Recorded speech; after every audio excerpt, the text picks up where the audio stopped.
Hi guys, నేను మీ village కుర్రోడు. ఈరోజు ఆదివారం అని నాటుకోడి తెచ్చాం. ఈరోజు నాటుకోడి ఫ్రై చేస్తాం. రండి స్టార్ట్ చేద్దాం వీడియో. అలాగే వీడియో చాలామంది చూస్తున్నారు కానీ నన్ను సబ్స్క్రైబ్ చేసుకోవట్లేదు. ప్లీజ్ దయచేసి సబ్స్క్రైబ్ చేయండి. అలాగే వీడియో నచ్చినట్టుంటే లైక్ చేయండి, కామెంట్ చేయండి.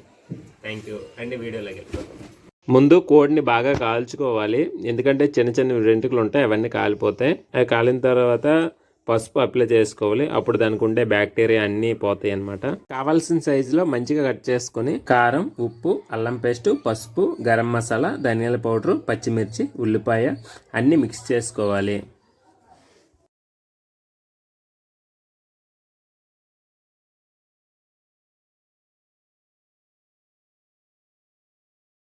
తర్వాత మంచిగా మిక్స్ చేసుకున్న తర్వాత ఒక 30 నిమిషాలు ఫ్రిడ్జ్లో ఉంచుకోవాలి. తర్వాత 30 నిమిషాల తర్వాత మ్యారినేట్ అయ్యాక బయటికి తీసుకోవాలి. ఇప్పుడు గ్యాస్ వెలిగించుకోవాలి. వెలిగించుకున్న తర్వాత ఒక మట్టి కుండ తీసుకొని ముందుగా ఆయిల్ వేసుకోవాలి. ఆయిల్ కాస్త వేడెక్కాక జీలకర్ర, సరిసేవలు వేసుకోవాలి. అవి కాస్త వేడెక్కాక ఆనియన్స్ వేసుకోవాలి, అదే ఉల్లిపాయలు వేసుకోవాలి. దోరగా వేగిన తర్వాత కరివేపాకు వేసుకోవాలి. తర్వాత పచ్చిమిర్చి కూడా వేసుకోవాలి. మొత్తం దోరగా వేగినంత వరకు ఒక 5 నిమిషాలు అలా ఉంచాలి. దోరగా వేగిన తర్వాత చికెన్ని వేసుకోవాలి. తర్వాత మంచిగా మిక్స్ చేసుకోవాలి.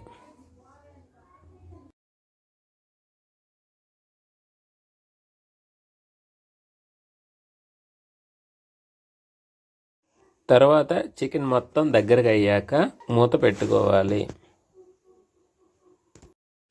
మంచిగా వేగిన తర్వాత తగినన్ని నీళ్లు వేసుకోవాలి.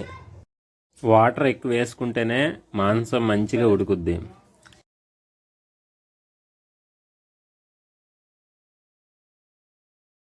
మళ్ళీ మంచిగా కలుపుకొని మళ్ళీ మూత పెట్టేయాలి.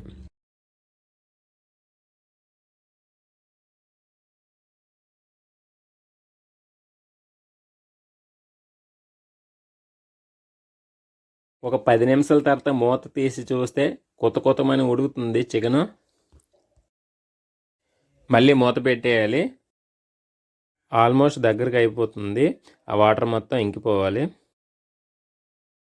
ఇప్పుడు మూత తీసి కరివేపాకు వేసుకోవాలి. కరివేపాకు ఎక్కువ వేస్తేనే ఆ ఫ్లేవర్ వస్తుంది. కొత్తిమీర బదులు కరివేపాకు వేసుకోవాలి. ఒక 10 నిమిషాల తర్వాత మూత తీసి చూస్తే గుమగుమలాడే చికెన్ కర్రీ రెడీ.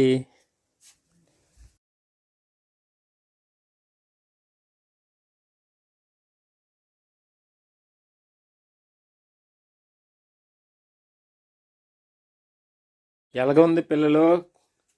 సూపరా?